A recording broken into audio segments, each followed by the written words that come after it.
Ticket যখন বাসে কাটার পরে আমি কিছু দূর আসছি, আসার পরে ওনার ওভার স্পিড বাইরে যাওয়ার কারণে সামনে কিছু ভ্যান ছিল, অটো ছিল, উনি ব্যালেন্সটা রাখতে পারে নাই।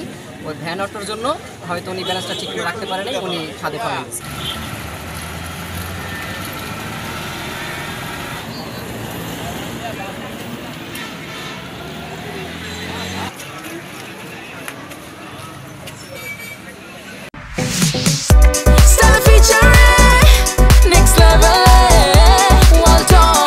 Side by side fridge.